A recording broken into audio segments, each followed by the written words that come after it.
todo agradecer la presencia y que hayan escogido este taller. Mi nombre es Norma Doria Carlín, soy miembro de Semergen Vivo en Madrid. Y yo soy Paula Morán, bueno, Paula según formatos, que soy residente de cuarto año en Leganés. Muy bien. Bueno, declarar que no tenemos conflicto de intereses y vamos a utilizar una aplicación para que esto es un taller, tiene que ser dinámico y requerimos de vuestra participación. Entonces necesitamos que se conecten. En Google podéis buscarlo como Socrative. Ahí tenéis que entrar como estudiantes y tenéis que meter ese nombre de sala.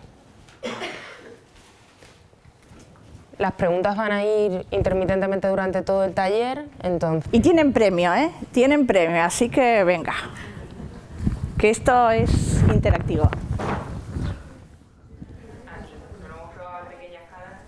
¿Estamos todos? ¿Podemos empezar entonces? Vale. Y como no, también tenemos una encuesta de Twitter que nos gustaría que participéis en comentarlo porque no solamente es importante para vosotros, sino también para nosotros fundamentalmente. Entonces os podéis meter en Twitter y contestar ya, que la gente ya lo está haciendo porque ha estado colgado en la página del Congreso, sobre las necesidades de formación, sobre si disponéis de dermatoscopia en los centros de salud. Y bueno, este es un taller y esto de la dermatología de urgencia para residentes que va, ¿no? Y bueno, porque nosotros creemos que nuestra necesidad es fundamentalmente capacitar en el diagnóstico y tratamiento de la patología cutánea más prevalente en atención primaria y en urgencias, y sobre todo porque nuestro objetivo específico era actualizar y revisar los conocimientos de aquellas patologías que consideramos que son más frecuentes en atención primaria: la urticaria, el angioedema, el eczema, la dermatitis atópica, psoriasis y sobre todo lesiones pigmentadas y cáncer de piel, que ahora con muchos centros disponemos de dermatoscopios, ya parece que las cosas van un poquito funcionando mejor y podemos hacer derivaciones mucho más razonadas, ¿no? Y fundamentalmente actualizar criterios de derivación en atención primaria referente a la patología cutánea. Pues bueno, comenzamos con la primera pregunta. Esperamos la participación activa de todos y que os guste el taller. Hablamos de una paciente de 22 años que no comenta antecedentes patológicos de interés ni ningún tratamiento, es teleoperadora y acude a urgencias refiriendo que tiene un prurito intermitente generalizado que empeora por la noche y que lleva así varios meses de evolución. No se ven otras lesiones en la piel más que lo que están observando. Entonces no hay ni abones, ni roncha, ni edema de partes blandas. En función a esto ya empieza aquí la cooperación de todos. Por favor, a los compañeros que acaban de llegar, comentarle lo de la página para que se puedan conectar en la aplicación. Hay gente que ya está respondiendo, así que a los que lleguéis vamos a dar un poquito más, ¿vale?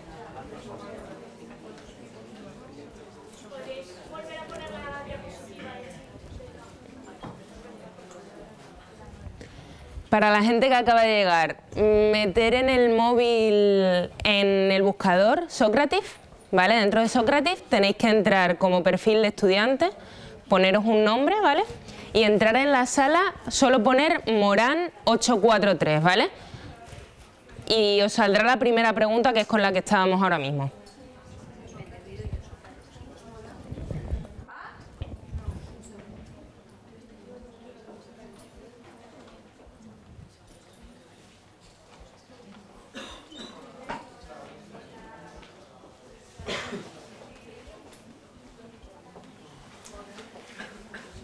Ya, bueno, no te preocupes, que yo no...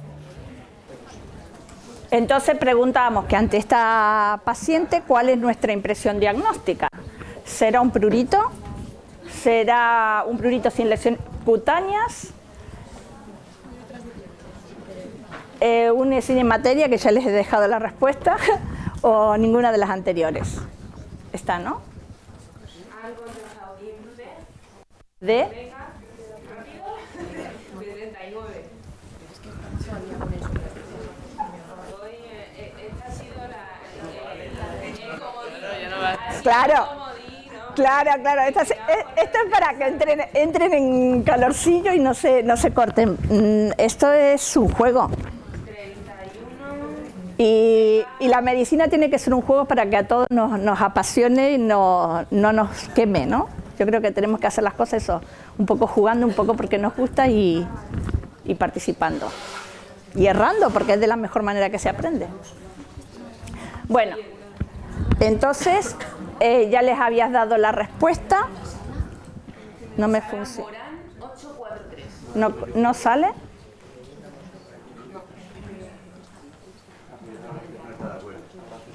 Vale.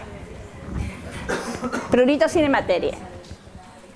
Reinterrogamos a la paciente, seguimos, porque es muy importante en este tipo de patología que tengamos en cuenta los factores desencadenantes, hay agentes causales y demás. Entonces reinterrogamos, nos comenta nada más que ella padece o se estresa con mucha facilidad, pero pedimos una analítica, un perfil hepático renal y todo es normal. Este es otro caso, y aquí ya sí que no les voy a facilitar la respuesta. Esta es una niña de mi consulta, tiene 22 años y sale de la facultad y pasa por una de estas tiendas de bocadillos y de sándwich y se pide su sándwich favorito, que es el de atún con nueces al Oporto, y comienza de forma inmediata con estas lesiones. Tiene un cuadro urticarial generalizado, con edema en párpados y labios, y no tiene otra patología. Ay, que no pasa.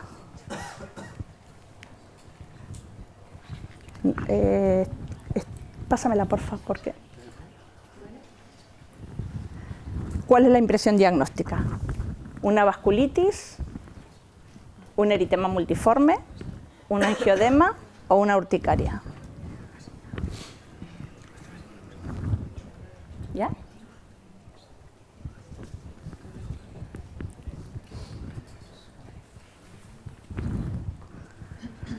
Animaros. Un angiodema. ¿Lo tenías claro?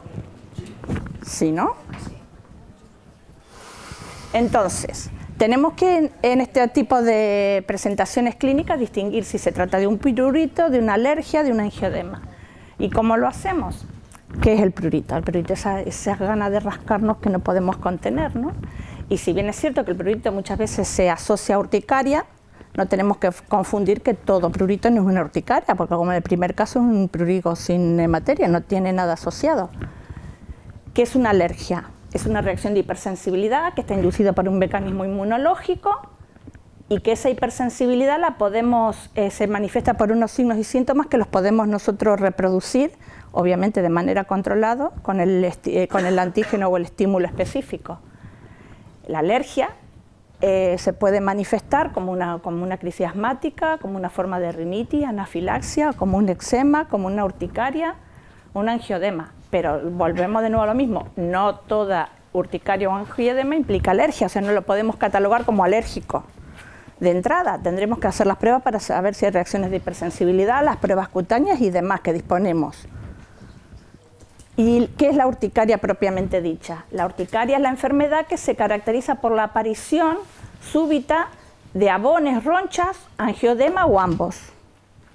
Entonces ya estamos en condiciones de distinguir que si se trata de una urticaria, de una reacción alérgica o si por lo tanto es una enfermedad, una urticaria como tal, que se acompaña de esas lesiones.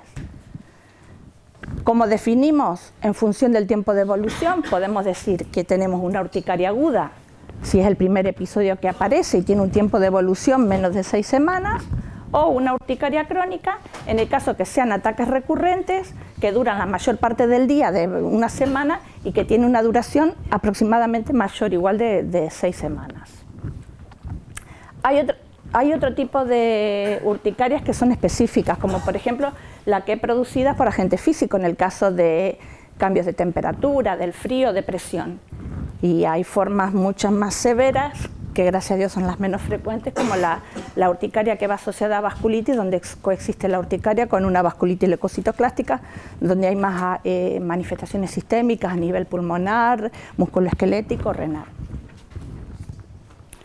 Entonces, definimos las dos lesiones principales que aparecen en la urticaria con el Abón y la angioedema. El Abón, por todos conocido, esa lesión edematosa, elevada, eritematosa, de distribución caprichosa, variable, que está rodeada por un halo eritematoso, pero que tiene una característica muy importante, que es muy fugaz, que en menos de 24 horas aparece y en menos de 24 horas desapareció. Y los abones de la urticaria se suelen asociar con prurito. Hay mucha sensación concomitantemente, ese deseo de rascarnos. Y a veces sensación de quemazón. En cambio, el angioedema se caracteriza porque aparece esa tumefacción, ese edema en los tejidos blandos, afecta a la dermis y a inclusive tejido celular subcutáneo y a veces tejidos mucosos. No es tan intenso la diferencia, que el picor, el prurito no es tan intenso como en el Abón, pero son lesiones que persisten más tiempo, tardan casi más de 72 horas en desaparecer. Este es otro caso que ahora les toca a ustedes. Es un varón de 45 años, natural de León, y que trabaja como ganadero el señor. No tiene antecedentes significativos y no realiza ningún tratamiento específico. Nos comenta que desde hace 24 horas presenta estas lesiones, abones en los brazos y en el tronco. ¿Se ven bien las diapositivas? ¿Sí, no? Tiene un intenso prurigo, pero no padece angioedema, no hay afectación de tejidos blandos.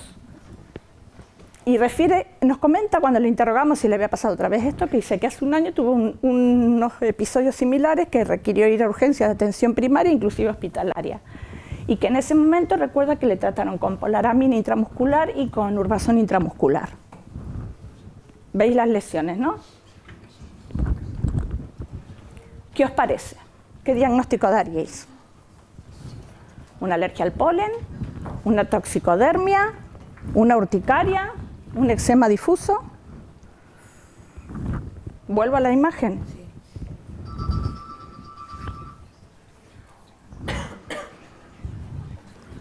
Animaros, que estamos jugando. ¿Ya?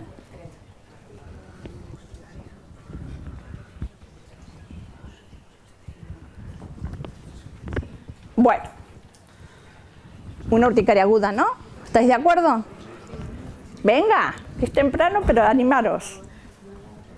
Entonces, lo que nos interesa es hacer el diagnóstico diferencial de la urticaria con otras patologías. ¿Con cuáles? Por ejemplo, con las picaduras de insectos, con el eczema difuso agudo, con la sarna, con la toxicodermia. ¿Y en qué, cómo hacemos ese diagnóstico diferencial? ¿En qué nos fijamos? Mira, las lesiones, por ejemplo, las claves diagnósticas de cada una de las patologías con las que hacemos diagnóstico diferencial, y que no nos tenemos que olvidar, que tenemos que preguntar, tenemos que interrogar a nuestros pacientes, ¿no? Que a veces nos dan el dato fundamental. En este caso, por ejemplo, la urticaria nos acordamos que son lesiones fugaces, que duran menos de 24 horas, que ese edema, esa reacción cutánea es polimorfo, que tiene una distribución caprichosa, que no lo podemos centrar o localizar en un área, y que es muy importante la existencia de factores o no desencadenantes. ¿Qué pasa con las picaduras de insectos? Pensar, las picaduras de insectos son pápulas, vesículas, que tenemos lesiones por rascado, escoriaciones, y que pican mucho. Se agrupan, generalmente no van aisladas, se agrupan 3 o 4 y generalmente tienen una distribución lineal, que eso también es lo que nos da muchas veces la pista de que se trata de un insecto. Y fundamental, preguntar estancias en el campo o animales de contacto, ¿vale?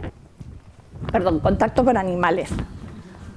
El eczema agudo difuso ya es una placa eritematosa que está rodeada por vesícula, costras inclusive, y a veces hay lesiones que son más húmedas, otras más secas, tienen distribución así en forma de parches, inclusive en las flexuras, Y es muy importante cuando, en el caso de del eczema, preguntar antecedentes de dermatitis atópica, que va muy asociado, y también productos con contacto con productos farmacológicos, cremas o cosméticos también muchas veces, ¿no?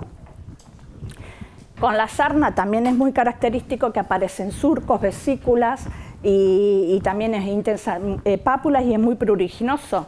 Recordar que las zonas más características de la sarna aparecen en las manos, en las muñecas, en los genitales, inclusive en las axilas y en el pezón. Y preguntar el antecedente si hay más antecedentes de picor prúrico en la familia. Y con respecto a la toxicodermia, ya es un exantema maculopapular, pica mucho, es más generalizado, simétrico, predominan los pliegues y hay tendencia a que las lesiones vayan confluyendo, que se aproximen. Y preguntar en la toxicodermia, muy importante, la existencia de fármacos las 6 semanas previas.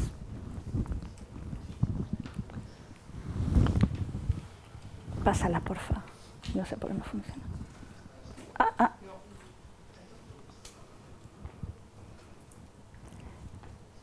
Hacemos diagnóstico diferencial con angioedema. El angioedema con la celulitis y el eczema localizado. Recordar, el angioedema es una placa eritematosa, como hemos hablado, que dura más de 48 horas y que aparece sobre todo en tejidos blandos, en los labios, en los genitales, en los párpados. Dijimos que había menos picor que en la urticaria, pero había sensación como de quemazón, ¿no? Y que se asociaba con abones en la urticaria, pero otra cosa, recordar fármacos. En el angioedema, recordar fármacos. Y ECAS, que lo utilizamos mucho en consulta, los ARA2, la sitagliptina, inclusive tiene descrito como efecto secundario, y antecedentes de casos familiares, es muy importante. En la celulitis aparece esa placa que es dolorosa, caliente, que hay dolor, fiebre, hay afectación del estado general ya. Inclusive las pruebas analíticas nos dan leucocitosis, aumento de PCR, y siempre hay una puerta de entrada, hay que buscarla.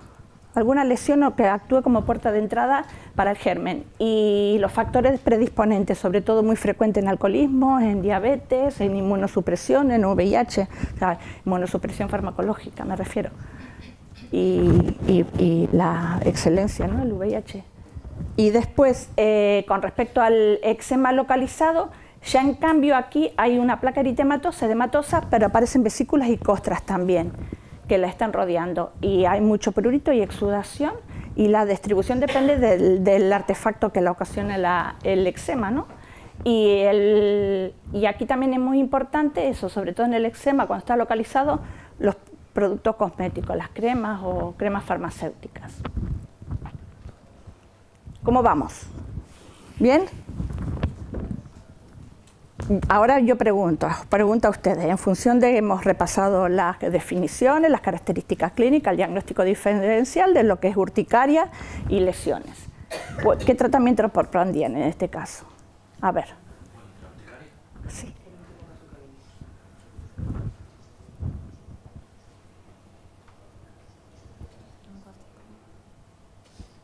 En el último caso que vimos, ¿qué tratamiento le propondrían? De urticaria aguda. Bueno, contestar en el aplica, que los veo. Que hay premio, que hay premio, que se van a perder el premio, que no es mentira, que hay premio. ¿Cómo vamos? Que venga, que estamos jugando. ¿Ya? Porque te voy a quedar sin tiempo para ti después.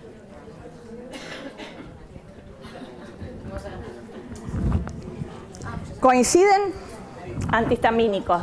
Mira, ahí tenemos la guía de atención primaria para el tratamiento de la urticaria. Y nos dice que el tratamiento de elección para la urticaria aguda son los antihistamínicos de segunda generación. ¿Cuáles? Ahí tenéis una lista. Cetericina, levocetericina, desloratadina, evastina, bilastina, rupatidina. El tratamiento de primera elección en una urticaria aguda de principio son los antihistamínicos de segunda generación.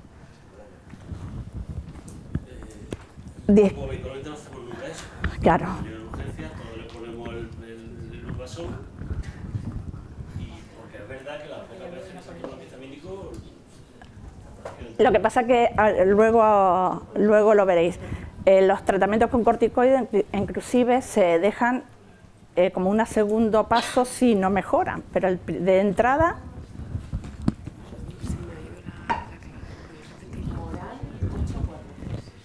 ¿Vale? Entonces aquí les mostramos otro caso clínico, que se trata de una mujer de 63 años que no tenía alergias conocidas, que padecía hipertensión y obesidad, y el tratamiento que tenía era un enalapril con hidrocloro, diazepam, sulpiride y lorazepam. Loprazolam. Y la paciente acude porque tiene una lesión pruriginosa con eritema, que no era dolorosa, y que se localizaba bilateralmente en el tobillo derecho. Y a la exploración lo que veo es esto. Tiene una lesión de aproximadamente 15 centímetros de longitud, que está localizada en la cara interna del pierna y tobillo derecho, y otra de características similares de unos 20 centímetros de longitud a nivel externo en la misma pierna y tobillo. La lesión es longitudinal, bien delimitada, y había microvesículas sobre una base eritematosa, discretamente sobrelevada. Entonces le preguntamos a la paciente y nos comenta que ha tenido un esguince de tobillo unos días previos, que estuvo inmovilizado con vendaje funcional y que le habían colocado una venda elástica adhesiva. ¿Qué juicio y diagnóstico darías ahora? El fisio tiene la culpa, ¿no? Dermatitis atópica, psoriasis palmoplantar, el pénfigo o la dermatitis de contacto. Venga, contestar, que esté fácil.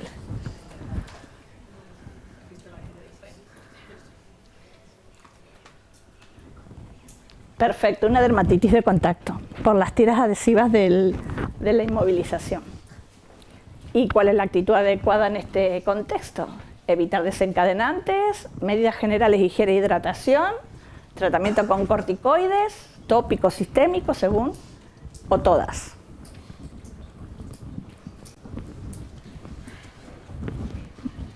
¿Vamos? Esta es fácil.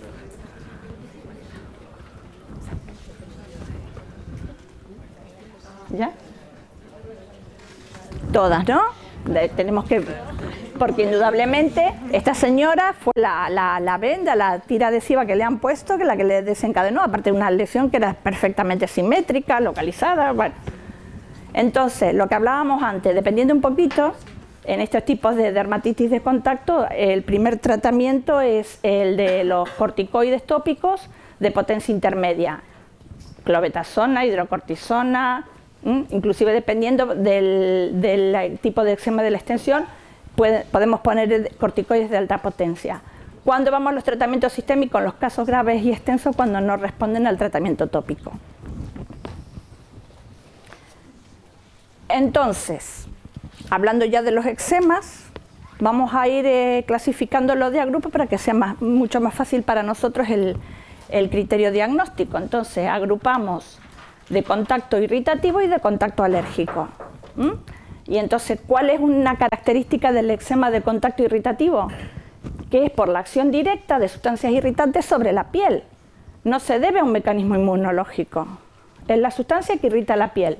¿Y esto dónde es muy frecuente? En las amas de casa, con el uso de detergentes, jabones, la dermatitis del pañal en los bebés, e inclusive la dermatitis de los anillos, que muchas veces pensábamos que era por el anillo en sí, o por el metal, mejor dicho, y es que en realidad se quedan sustancias, jabones, cremas, todo debajo, y eso después termina produciendo la reacción de contacto, el eczema de contacto. Para diferenciarlo, lo digo, del eczema alérgico, que el eczema alérgico sí que hay un mecanismo inmune, una reacción de tipo 4, hipersensibilidad retardada. Entonces, en este caso, es necesario siempre un contacto previo, para que nos vayan sensibilizando. Y esta es la enfermedad profesional más frecuente, hay que tenerla en cuenta porque es muy importante, sobre todo yo he visto mucha gente en relación, nosotros en atención primaria, con las curas, ¿no? Con los medicamentos tópicos, la gente que trabaja en construcción, dependiendo de las áreas donde trabajemos, si hay gente que trabaja en construcción con el cromo del cemento. todos lo habremos pasado, ¿no? Por el níquel y el cobalto, el eczema de los pendientes, de los cinturones o de los botones, y en peluquería por la parafenildianamina, los tintes de peluquería, ¿vale? Eso tenerlo presente. Muchas veces no son de contacto si no son alérgicos, pero recordar que necesitan la sensibilización previa. Y entonces presento el otro caso, Fulgencia. Es una paciente nuestra que tiene de consulta, que tiene 68 años y es diabética y hipertensa y está en tratamiento con Medfor y enalapril con hidrocloro. Está casada, no tiene hijos y bueno, tiene un animal en casa, un perro. Desde hace días, unos 15 días aproximadamente, nos consulta porque le dolía el oído, tenía una otalgia, le diagnosticamos de una otitis media aguda y le pautamos una cefalosporina cada 12. Resulta que 3 días después, a las 72 horas, nos comenta, porque dice que empieza con cerosis, con piel seca, y se ve que tiene un eritema con edema y descamación y que le pica mucho en la zona del escote, en la cara y en los antebrazos. Realizamos la exploración, la auscultación, el murmullo vesicular está conservado, la tensión 12,8, satura 98%, y el resto es anodino, no tiene mayor significación. Entonces, ¿qué impresión diagnóstica nos da que tiene Fulgencia? Un lupus, una fotodermatitis alérgica, una reacción fototóxica, una urticaria. ¿Qué os parece? ¿Pongo la foto?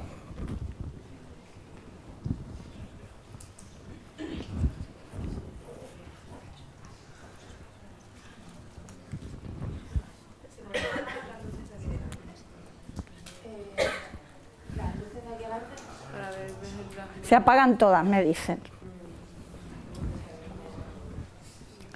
Por el fondo verde. Pero bueno, la imagen, ya. Bueno, ¿cómo vamos? Una reacción fototóxica, ¿verdad? ¿Os parece? Entonces, ¿cómo hacemos para diferenciar una fototóxica de un fotoalérgico? Fundamentalmente recordar, la fototóxica es una sustancia química que por acción de la luz solar reacciona y produce la reacción dérmica. Aquí no hay mecanismo inmunológico. Es la luz por una sustancia química. La reacción es inmediata, Fulgencia a las 72 horas, después de la cefalosporina, debutó. Se limitaba el escote, se limitaba los brazos, zonas fotoexpuestas, a la cara. No le vimos cuando la exploramos más allá lesiones. Y bueno, por comentar, es la típica dermatitis de los prados, de Berloque. Y hay muchos medicamentos que producen fototoxicidad, como los oralenos y las tetra.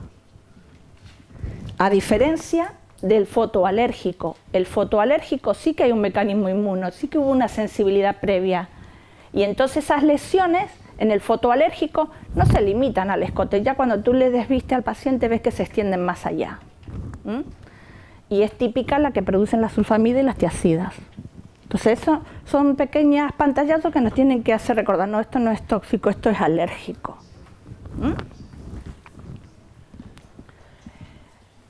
El tratamiento de los eczemas.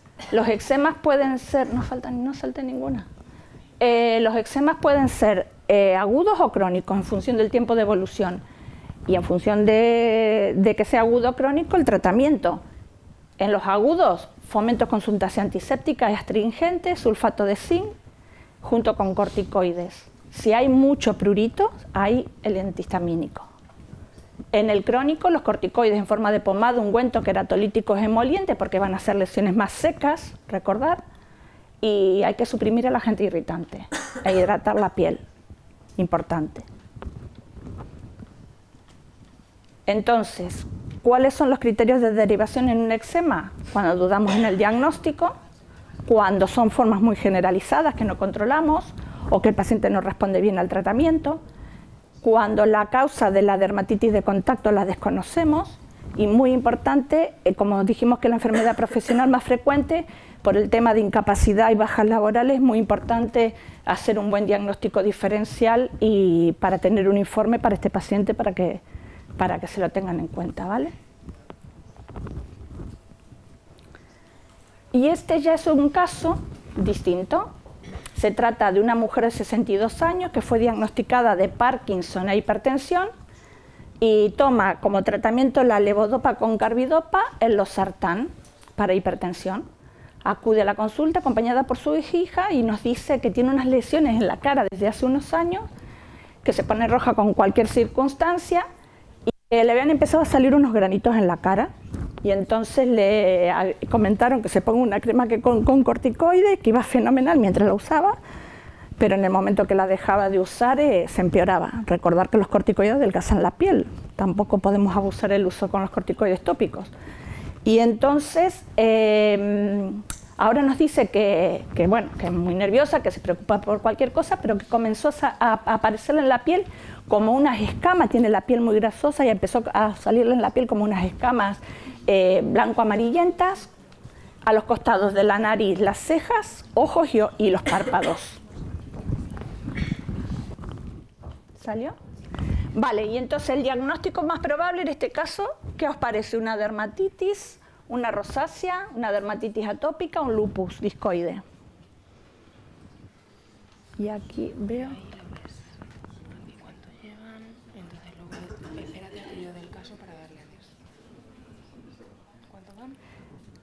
Venga, ¿qué os parece?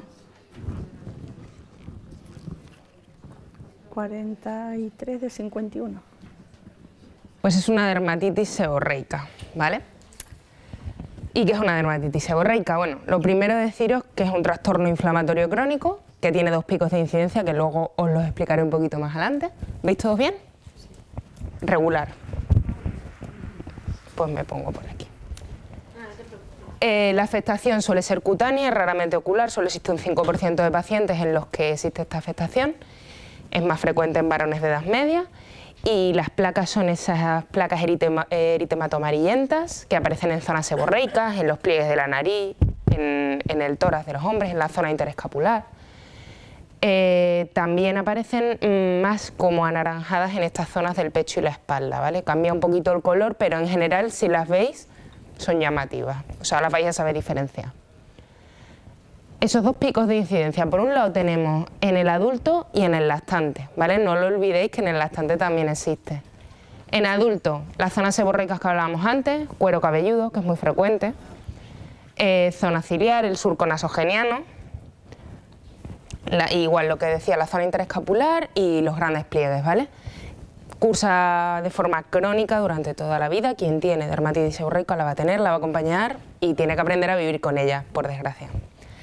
Esas escamas que aparecen untuosas, amarillentas, que ya veréis que son diferentes a otras patologías. Luego lo veremos cuando hagamos el diagnóstico diferencial. Y suelen asociarse a prurito. Sí que deciros que este tipo de placas no suele dejar alopecia, que se relaciona con la infección por el hongo Malassezia, y que se asocia con algún tipo de enfermedad como el Parkinson, la epilepsia y en pacientes que tienen mucha diseminación, importante que determinéis en una analítica si son VIH o no, que siempre es una de las muy típico del MIR que nos lo pregunten. Y sí que recordaros que en invierno pueden empeorar las lesiones tanto de cara como de cuero cabelludo. En cuanto al lactante, ¿os acordáis de la costra láctea que a algún niño lo veis pobrecito que le ha salido en la cabeza? Cuando tiene un poquito pelo, que se ve un montón, ¿vale? Pero bueno, a los niños es verdad cuando son tan chiquitines que se le ve más, pero luego van mejorando, ¿vale?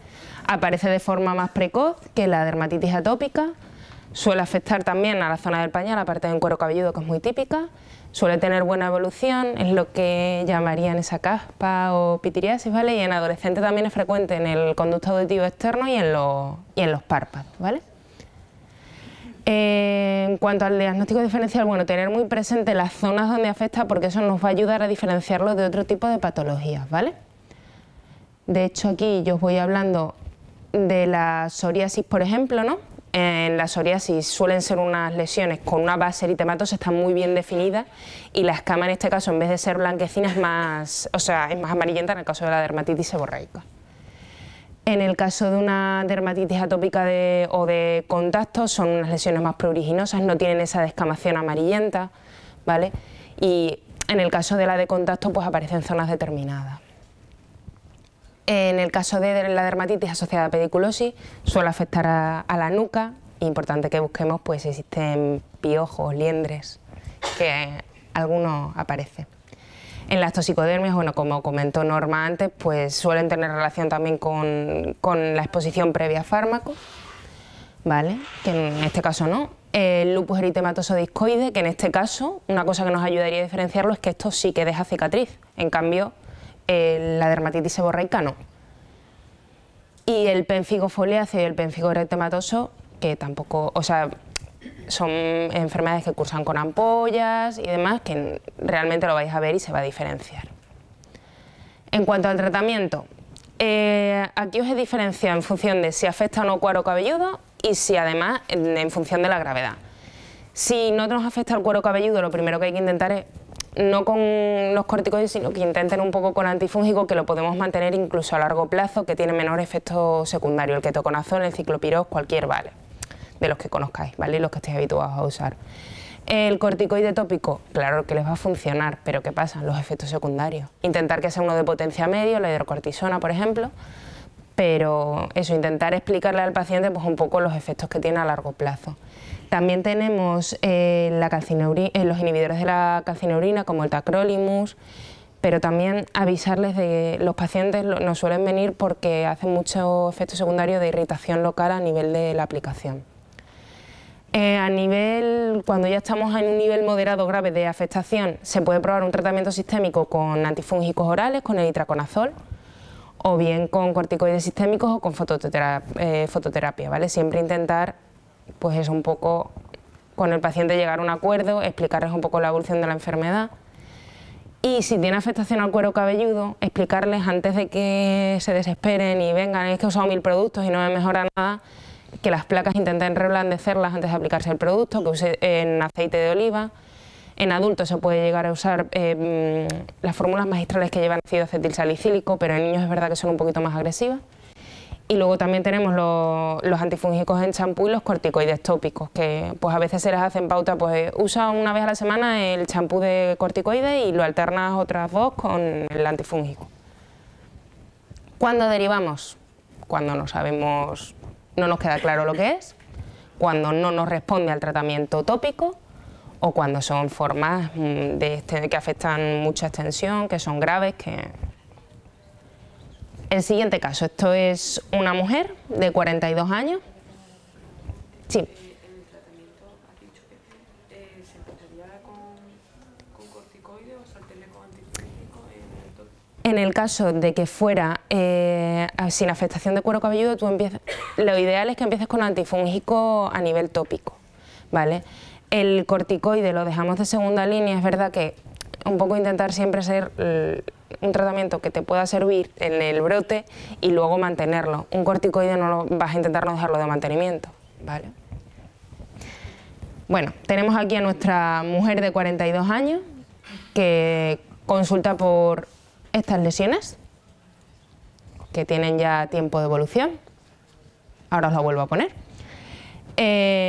Se pone roja ante cualquier circunstancia, cuenta igual que la señora mayor, ¿no? Que le salen algunos granitos y que también, pues como no, le recomiendan la crema de corticoide de la vecina y que eso va estupendo, que lo quita todo.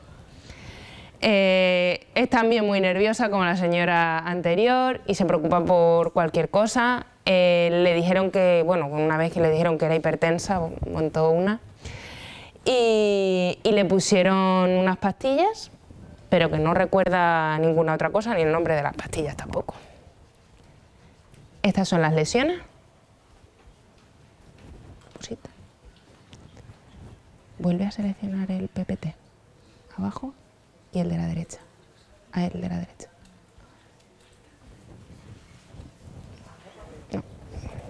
No, espera. Ahí está. Tienes que Seleccionar ahí. ¿Salió? Ahí, ¿vale? Entonces, ¿ante qué patología estamos? Rosácea, una dermatitis atópica, un lupus eritematoso discoide crónico o dermatitis seborreica. Tener en cuenta la afectación, ¿vale? Las zonas de lo que hablábamos antes.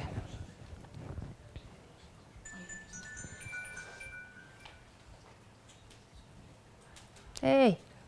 Norma, que me estás moviendo.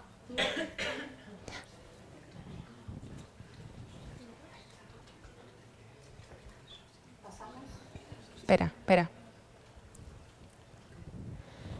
Se trataría en este caso de una dermatitis atópica. Acordaros de que no solo está limitado a las zonas seborreicas, sino que afectaba, teníamos fletillos. Es verdad que nos puede generar la duda con la rosácea,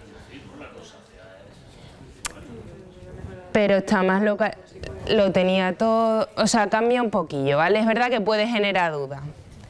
Pero bueno, este nos queda muy claro, ¿no? Claro, tiene otras cosillas. Entonces, ¿qué comentaros sobre la dermatitis atópica? Pues que es una manifestación cutánea de la atopia, ¿no? Suelen ser pacientes que, aparte de la afectación cutánea, pues son asmáticos, tienen rinoconjuntivitis o bien el eczema. Es también una enfermedad crónica. Quien tiene dermatitis atópica puede mejorar, tiene etapas en las que puede mejorar, pero suele ser crónica, muy pruriginosa y pueden tener, aparte de eso, pues pieles, son pacientes que suelen tener piel seca, suelen tener quelitis desquemativas a nivel de los pliegues de la boquilla y demás. Tenemos por un lado la del lactante y por otro lado la de la infantil y la del adulto. ¿Vale? En el caso del lactante suele aparecer entre los 2 meses y los 3 años. Acordaros que en la seborreica aparecía un poquito antes. Cursa con pápulas, placas, vesículas y costras, o sea, puede presentarse de múltiples maneras. En el caso de los bebés afecta a la cara y a las zonas de extensión. El niño es verdad que no nos va a decir que le pica el bebé, pero vemos que el niño está incómodo, que se roza y, importante, respeta el triángulo nasolabial y la zona del pañal, ¿vale? Que esto también es una clave que nos ayuda a diferenciarlo de otras patologías. En el caso de ya cuando nos metemos en niños un poquito más mayores y en adultos, las lesiones se van haciendo más crónicas, la piel es más seca y además aparecen en flesuras en vez de en zonas de extensión. Y aparecen pues muchas lesiones por rascado, pueden sobreinfectarse, ya los adultos, uñas largas o un poquito de uñas, ¿verdad? Que se van extendiendo como cojan algo de infección de un sitio a otro.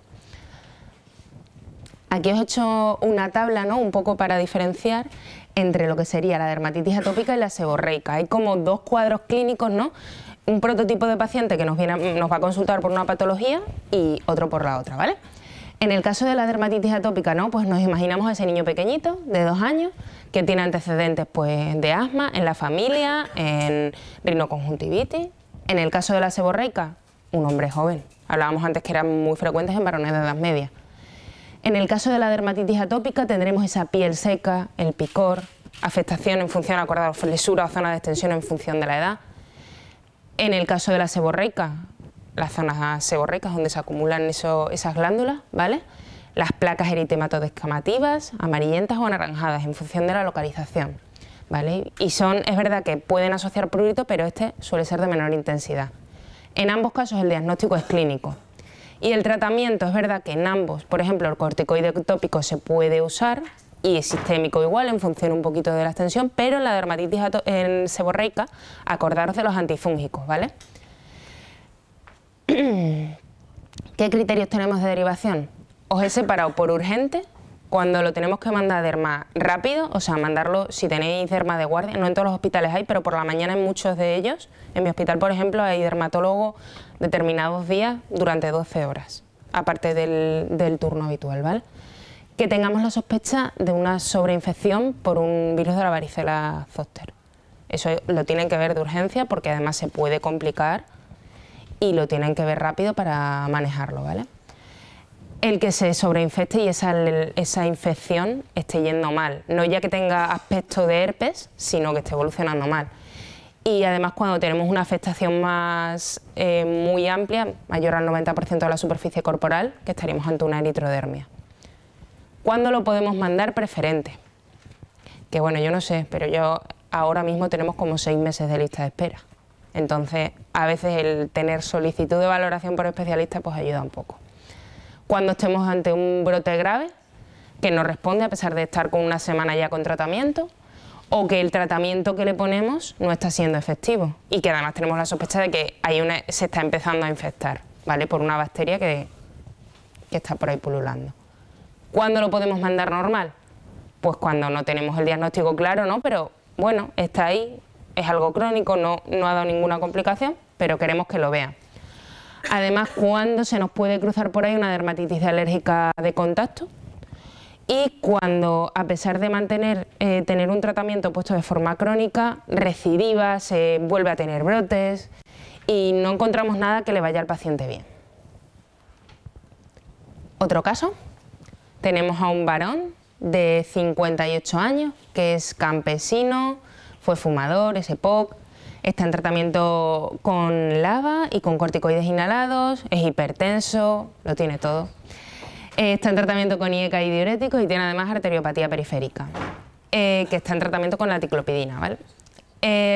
Además se le junta al pobre señor pues que su mujer ha fallecido hace 3 meses, está muy angustiado, nos llora en la consulta y que está muy solo. Entonces, ya que esta pregunta, porque hace unos meses le han salido estas lesiones, que durante el verano justo coincidió pues que estaba en la playa, que le mejoraron, pero que ahora que ha vuelto el frío está peor. Desde los 20 años dice que esas manchas le aparecen en los codos, que le pican bastante, que eran de menor tamaño y que bueno, por eso no le había dado importancia, porque incluso hay en épocas donde está también que le desaparecen. No le vemos otras lesiones en otras zonas. ¿En qué grupo dermatológico lo encuadraríais? ¿En las dermatitis eczematosas, en las papuloescamosas, en las reactivas o en las neutrofílicas?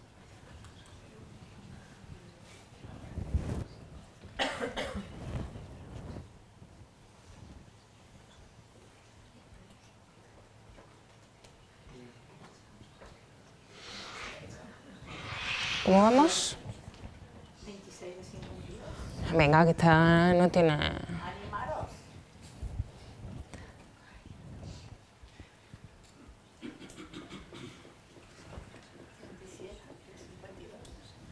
Bueno, está decayendo esto, me lo voy a llevar yo a mi casa, ¿eh? Mira, que no me sirve.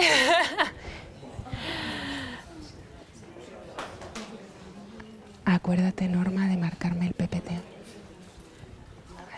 Sí. ¿Lo tenemos? Ahí, a la derecha, el de la derecha.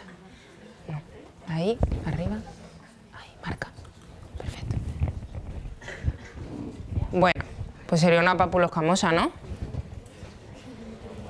¿Y qué diagnóstico sería el más acertado en este caso? ¿Una seborreica, un líquen plano, una dermatitis de contacto, psoriasis en placas?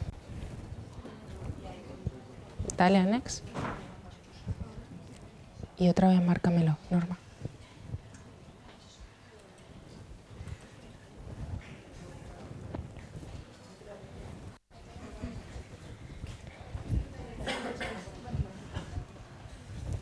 Pues una psoriasis, ¿no? ¿Cuál de los siguientes signos clínicos es típico de la psoriasis? ¿El Nikolsky, la patergia, el fenómeno de Kempner o ninguno aparece en la psoriasis? ¿Os acordáis del Nikolsky? Un poco cuando rozábamos, la patergia, que se solía usar el suero, el fenómeno de Kempner, que aparece en lesiones donde hemos tenido una herida, nos hemos dado un golpe, ¿vale? Que son zonas de piel sana, en teoría.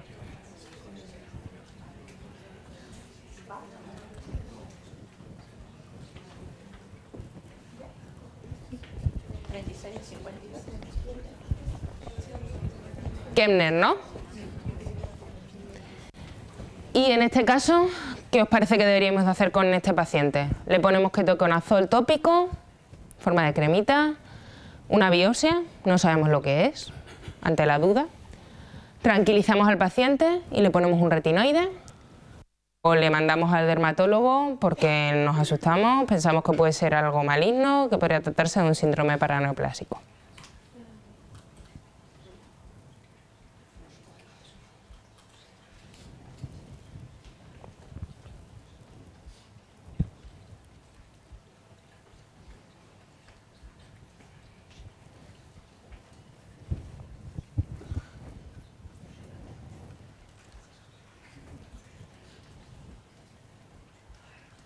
¿Bien? Esta cuesta más, ¿eh? Y eso que es frecuente.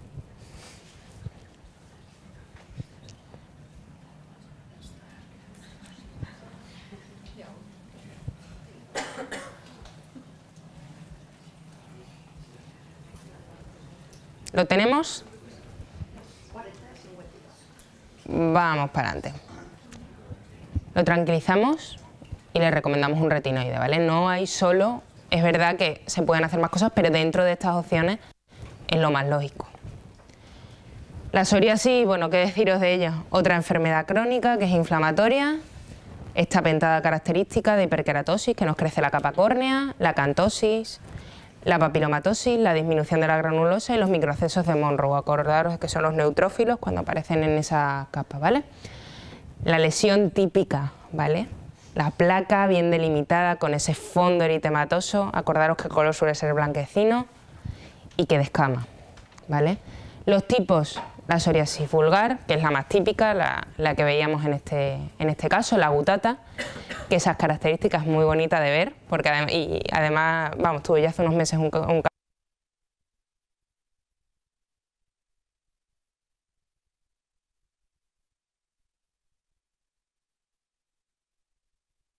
gente que no dábamos con lo que era y al final con el antecedente de la infección tuvo una faringoamigdalitis. La eritrodérmica, por otro lado, la artropática, la invertida, acordaros esa en los pliegues, y la pustulosa, que esa es también dura de roer. ¿Qué tenemos que tener en cuenta? Aquí os he dejado la foto típica, ¿no?, de cada una de ellas y un poco patologías a tener en cuenta con las que hacer el diagnóstico diferencial. En el caso de la en placas, pues diferenciarlo a mí, el líquen plano es una de las cosas que se te puede venir así en mente. Es verdad que a lo mejor una pitiriasis rubra pilaris, pues los dermas bien, lo tienen en mente, pero a nosotros un líquen plano sí nos puede venir a la consulta y es algo con lo que hay que diferenciarlo. En el caso de una psoriasis en gotas, la pitiriasis rosada, también muy típica, que es verdad que nos puede liar de entrada si tiene poca evolución, puede ser que la confundamos. El secundarismo sifilítico, no sé vosotros, pero yo estoy teniendo otra vez sífilis en la consulta. Entonces, algo a tener en cuenta. Es verdad que la sífilis afecta a palmas y plantas, y bueno, que tiene otra, pero que lo tengáis siempre en mente, ¿vale? La psoriasis en pliegue, que también la podemos confundir con una seborreica, como os decía antes, o un eritrasma, bien que sea una infección por hongos, ¿vale? En el cuero cabelludo, igual, la seborreica va a estar ahí, pero también podemos tener una tiña o incluso un lupus. En la palmoplantar, el eczema hiperkeratósico y la dermatofitosis. Y por último, la eritrodérmica, que bueno, tener en cuenta el síndrome de Sézary y las toxicodermias, que también pueden aparecer, ¿vale? Como tratamientos, pomadas emolientes, los queratolíticos un poco para intentar que baje esa capa córnea gruesa cuando tiene unas placas. Hay pacientes que vienen con unas placas enormes súper hiperkeratósicas. Los corticoides, que son la estrella, que siempre vais a ver, o sea, y más cuando vienen del derma, vienen con el corticoide puesto, pero hay que avisarles y advertirles de que estos tratamientos a largo plazo tienen muchos efectos secundarios y que intentar usar otro tipo de medicación, ¿vale? Los derivados de la vitamina D, los retinoides, la fototerapia y bueno, ya tenemos los tratamientos sistémicos para la forma severa, ¿vale? Hay diversidad de nombres, usar con el... Siempre tenéis que tener, yo tengo como mi libretita con los tratamientos que aprendí y un poco tener siempre los que más manejáis. Es verdad que todo, y bueno, siempre intenta actualizarse porque de esto sale, de la psoriasis hay mucha demanda, o sea, cada vez hay más casos, bueno, y sale mucha medicación nueva. Y sobre todo por la implicación que tiene la psoriasis en el estado de ánimo del paciente. Uh-huh. Tenemos que muchos pacientes, y sobre todo gente joven, que que no quiere usar ni pantalones cortos ni camisetas, o sea, están totalmente tapados. El aspecto emocional de la psoriasis es muy importante a tenerlo en cuenta, no nos olvidemos. ¿Cuándo derivamos? Cuando está más de un 10% de la superficie corporal afecta. Hay en casos en los que, incluso habiendo menos de un 10% de la superficie, hay que derivarlo. Cuando aparezca un cuero cabelludo, en palmas y plantas genitales, en los pliegues, cuando tenga mucha afectación de la uña, cuando necesitamos confirmar el diagnóstico, cuando está repercutiendo de forma importante en la calidad de vida del paciente, cuando no sabemos qué hacer con ello, también puede ser. Y si tenemos una sospecha de que afecte a nivel de las articulaciones. Ahora pasamos a tumores cutáneos, ¿vale? Un poco diferenciaros entre los benignos y los malignos, ¿vale? Hemos puesto algunos de ellos, ¿vale? Pero yo creo que más que esto es que veáis imágenes. El otro día en urgencia vi a un paciente que tenía una psoriasis como detrás de las orejas y claro, una placa importante. Y yo la verdad es que le mandé la espuma esta... El estilar. El estilar ese que tiene glumetazón y tal. Lo que yo no sé, me quedé pensando, y que después no vi si cómo era, porque era de urgencia. Aunque no es una urgencia, pero bueno. Que le pones tratamiento. Sí. Y no sé si se debería haber mandado primero un queratomítico, si una placa así. A ver, es que depende de o sea, lo ideal es ir poquito a poco, claro. O sea, si es una zona localizada, y es que un poco también saber qué ha probado previamente. Siempre intentar ser un poquito más conservador. Siempre va a estar el corticoide ahí, o sea, siempre lo vais a tener. Pero si es algo puntual, localizado, a lo mejor hay que probar y luego ir evolucionando. Que estaba muy mal, que ya había probado con 50 cosas. Sí, estaba sin diagnosticar, entonces tenía Claro, que eso se lo va a mejorar seguro. O sea, sí, en urgencias que nos pasa mucho, que vienen, quieren que les resolvamos el problema y ya está, que tampoco pasa nada. Es decir, a lo mejor de cara a un seguimiento, un tratamiento de mantenimiento, sí que hay que intentar antes poner un queratorítico, un emoliente y luego ya lo otro. Que bueno, que de forma aguda se lo pusiste, pues ya está. Igual no siempre lo mismo. Estamos hablando de lo que es la teoría, ¿no? Pero si es cierto que hay que ¿sabes? Entonces, es que esto es un arte, un poquito de aquí, otro poquito de allí y así hacemos, porque, pero bueno, nos ajustamos a lo que dicen las guías, lo mismo que decía el compañero sobre el eczema y eso, pero nos ajustamos a las guías, pero siendo después que es un arte. Nosotros, a lo mejor el paciente exigía eso, o si no estaba diagnosticado, a lo mejor nos apuramos, pero bueno. Bueno, aquí esta pregunta no está metida dentro del Sócrates, ¿vale? Porque como es con imágenes, la idea era relacionar nebus de Ota, queratocantoma, un poco con las imágenes para que os quedaran en mente, ¿vale? Sí que es conveniente que comentéis por un orden en qué os parecería cada cosa. El nebus de Ota, ¿con qué imágenes? ¿Segundo? Mojaros, venga. ¿De ese? Hablamos. Los queremos oír. O sea, nebus de Ota pondríais la 2, ¿vale? ¿No? Escucha, que si no usas tarjetas, Venga, a ver. dile tu color de tarjeta. Mira,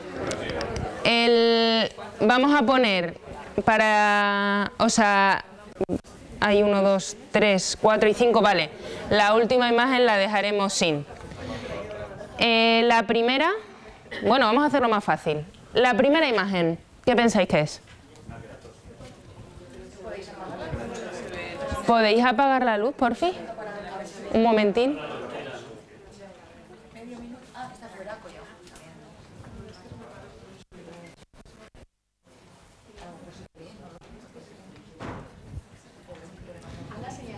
Bueno, esta imagen, ¿con qué lo encuadraríais? Una queratosis. ¿Alguien más?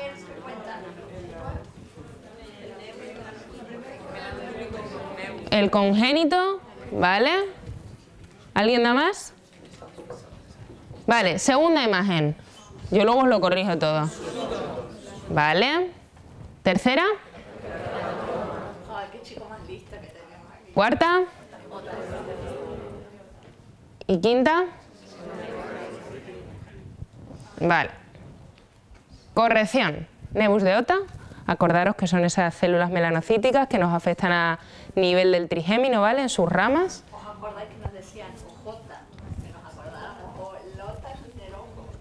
Vale, el queratoacantoma, acordaros que esa lesión, que ya veremos que está un poco entre medias de una cosa y otra, que ahora os lo explicaré. La seborreica sería la tercera, la cuarta un nevus congénito y la quinta el nevus de Sutton o el alonebus, ¿vale? Como lesiones premalignas, destacaros la leucoplasia, ¿vale? En mucosas es importante cuando veis una lesión en lengua que no se desprende con el raspado. Cuidado porque eso puede derivar a un carcinoma espinocelular. ¿Y con qué lo asociamos mucho la leucoplasia? ¿Qué era que nos tenía que hacer pensar? La leucoplasia vellosa, ¿qué era? Muy bien, con el VIH, una categoría B, ¿no? Por otro lado tenemos la quelitis actínica, ¿no? Esa típica lesión en zona de exposición solar en el labio, que también en el típico paciente fumador, cuidado, que puede derivar a un epidermoide.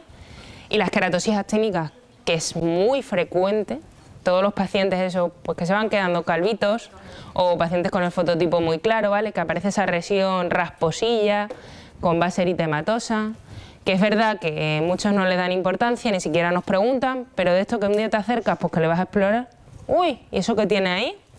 Uy, esto llevo aquí muchos años y bueno, esto que se me cae las camitas, me echo crema y vuelve a salir, ¿vale? Muy importante el tema de la protección solar, 50 a todos. Quitarlo, se pueden quitar con crioterapia, yo en el centro de salud los quito con crioterapia y también está el 5-fluoracilo. En cuanto a los tumores malignos, tenemos por un lado el vasocelular y por otro lado el epidermoide. En el caso del vasocelular es el más frecuente, pero nos podemos quedar, suele ser benigno, ¿vale? Raro es el caso que tiene afectación metastásica. En zonas de exposición solar no suele haber una lesión previa, no afecta a mucosas y las formas más frecuentes es ese nódulo ulcerado o bien el ulcus rodens, ¿vale? Que es esa perla con una telangiectasia superficial. Se suelen extirpar, ¿vale? Aunque se pueden, ya veremos cuándo hay que derivarlo al derma, ¿vale? El espinocelular, el epidermoide, ¿vale? El segundo en frecuencia, este hay que tener un poquito más de cuidado, es verdad que suele aparecer sobre una lesión previa, una queratosis actínica, la quelitis o bien una leucoplasia. Este sí que puede afectarnos a mucosas y metastatiza, ¿vale? Es verdad que no es de los más metastásicos, pero hay que tener cuidado. Y sí que en este caso se comprueba que los márgenes estén libres y en algún caso se puede llegar a hacer vaciamiento ganglionar y radioterapia. Esta tabla es un poco, a mí me resulta muy útil para diferenciarlo comparativamente entre el vasocelular, que no os voy a contar mucho más, deciros que puede dar síntomas, el tema de las el que es el nódulo perladito, con esa telangiectasia, ¿vale? Los vasos arboriformes. Y por otro lado el epidermoide, ¿vale? Que suele estar ulcerado, que tiene esa costrita, que a veces sangra. El queratoacantoma, os lo decía porque es que depende de qué clasificación uséis, se considera una lesión premaligna para un epidermoide, lo consideran como algo benigno porque no se extiende, o sea, depende. Es verdad que es la lesión típica esta de repente que te viene el paciente y no, es que me ha salido esto en 3 meses. ¿Y después qué pasa? ¿Lo mandas al derma ahí? No lo tiene. ¿Qué pasa? No, cuando llega al derma ya no lo tiene, me he hecho una vez. Se le cae. Es que es la lesión característica, parece ese punto. Muy llamativo, pero que es eso, o se hace una foto o muchas veces desaparece cuando, si tenéis 6 meses de espera en el derma. Esa es la bibliografía y uno te lo dice como lesión premaligna y otro te lo catalogan como. En la base puede haber alguna lesión. Claro, por eso derma.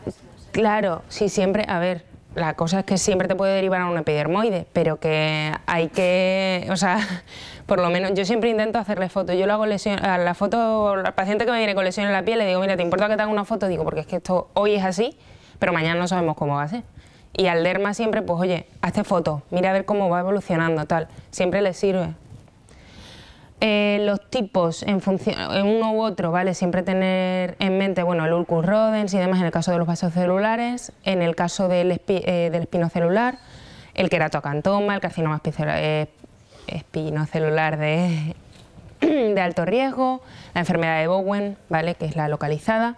Siempre el diagnóstico es con dermatoscopia si la tenéis disponible, si no, a simple vista, ¿vale? Es más difícil a veces diferenciaros. A mí el otro día vi un vaso celular y no le pongo el dermatoscopio y no caigo, porque los vasos muchas veces no se ven y tú ves ahí, pues eso lo tenías hace tiempo y es que era una verruguita de toda la vida, pero a veces están ahí.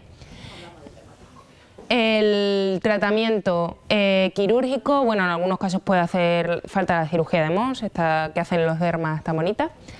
En variantes superficiales, en algunas de ellas incluso nosotros lo podemos tratar en consulta, ¿vale? En el caso de las queratosis actínicas, acordaros que no solo con la crio, también hay tratamientos que podemos poner, como el imiquimod. En el caso del epidermoide, cuidado con las metástasis y un poco pues la derivación. En el caso de un vaso celular podía ser normal, pero en el caso de un epidermoide hay que derivarlo con un poquito más de rapidez, ¿vale? La foto típica de un vaso celular y de un epidermoide. José, paciente fumador, fuma de forma importante y acude porque tiene esa lesioncita ahí que le escuece hace varios meses. Nosotros le derivamos al derma con la sospecha de que puede tratarse de una queilitis, pero llega al derma y le dice que nada, que se proteja, que se cuide el labio y que ella le revisará en 3 meses. En 6 meses vuelve el paciente, porque no será la primera vez que van al derma, le dicen que vuelva en 3 meses, pero le citan en 6 meses o en 1 año. Entonces, la lesión sigue ahí, no va al derma. Esta es la evolutiva, esta se la saqué. Claro, después. Entonces, ¿ante qué estamos? Una queratosis actínica que invade el labio, un herpes. Como ya está ulcerado, pensamos que puede tratarse de una epidermoide, por lo que hay que derivar otra vez al derma y preferente esta vez. Y nada, que el paciente se ha mordido y se lo ha infectado.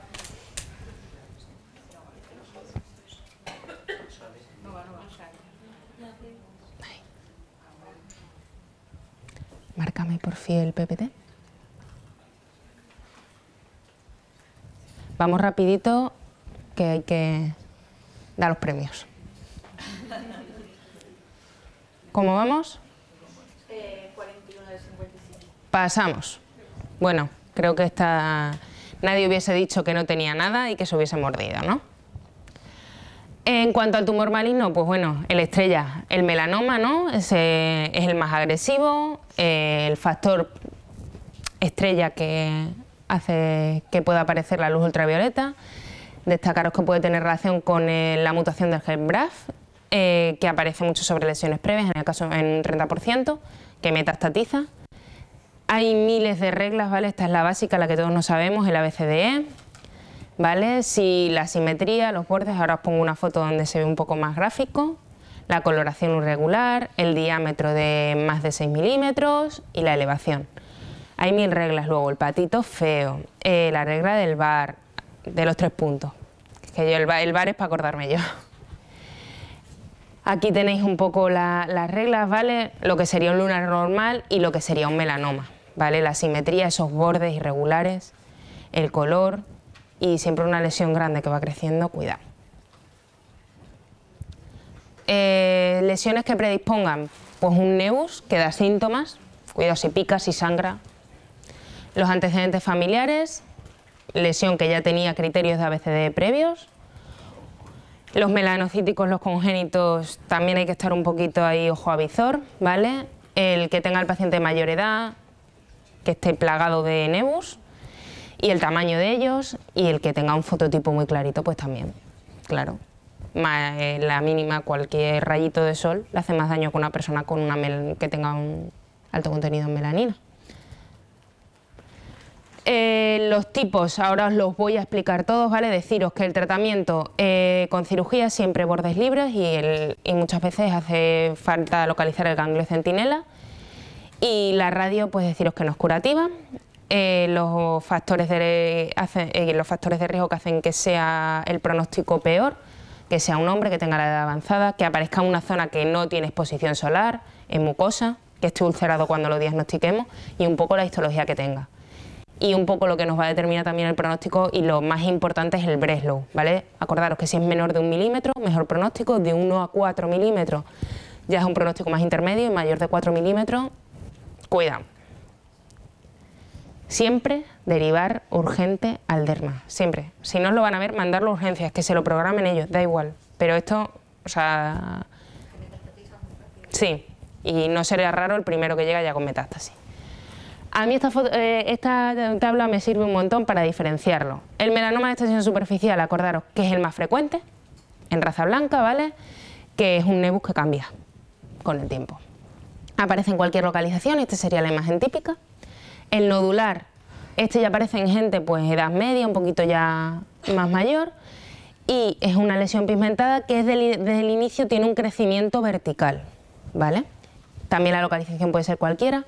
El léntigo maligno, que es el típico ya de los ancianos, que aparece esa manchita en la piel, que cambia de repente, y que suele aparecer en la cara. En el lentigino sacral, acordaros de... Yo me acuerdo siempre de Bob Marley y su lesión en el pie, que no sé, no se la vería. No lo pasamos muchas veces por inadvertido porque pensamos que es un hematoma. Ojo con las uñas. Vale, y por último el melanoma melanótico, este es de los que más cuesta diagnosticar porque no tiene pigmento. Suele ser esa lesión rosadita que no llama la atención, pero que está ahí y que aparece en zona fotoexpuesta, ¿vale? Mucho cuidado porque son los que más tardan en diagnosticarse, ¿vale? Si tiene antecedentes y demás. Y aquí tenemos a Feliciana, que es una señora de 55 años, que trabaja como funcionaria. Viene a recoger la analítica pues, de su control de todos los años del azúcar y de repente le vemos esa lesión en la nariz. ¿Vale? Y nos preguntamos, la lesión no está infiltrada, pero ¿qué os parecería? ¿Una actínica? ¿Un vaso celular? ¿Un sebáceo? ¿O un nebus melanocítico? Os pongo otra vez la foto, por fin, márcame el PPT.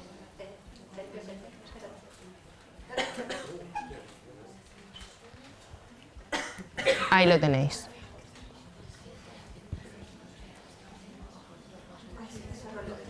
No pasa nada, espera. ¿Se cerró? El otro sí. No, tienes ahí. Que si lo toco para subirlo, tengo miedo que... Venga, que es la última. Esto las fotografías son todas imágenes reales de nuestra consulta, ¿vale? Y esta señora es tal cual, vino para... Allá. Ya, Bueno. que he hecho un... Vino al control y digo, ¿pero qué tienes aquí? Venga, a responder los últimos que ya le damos a finalizar. Y después comentamos un poquito lo de las preguntas de la página. Por el dermatoscopio, si lo tienen, lo disponen. Venga, remolones. Nos llevamos los chocolates. Me lo llevo yo, me lo llevo yo. Llevamos los premios nosotras. Vale. Bueno, pues estamos ante... Ay, ya me dejo aquí. Siéntate ya. Estaríamos ante un vaso celular, ¿vale?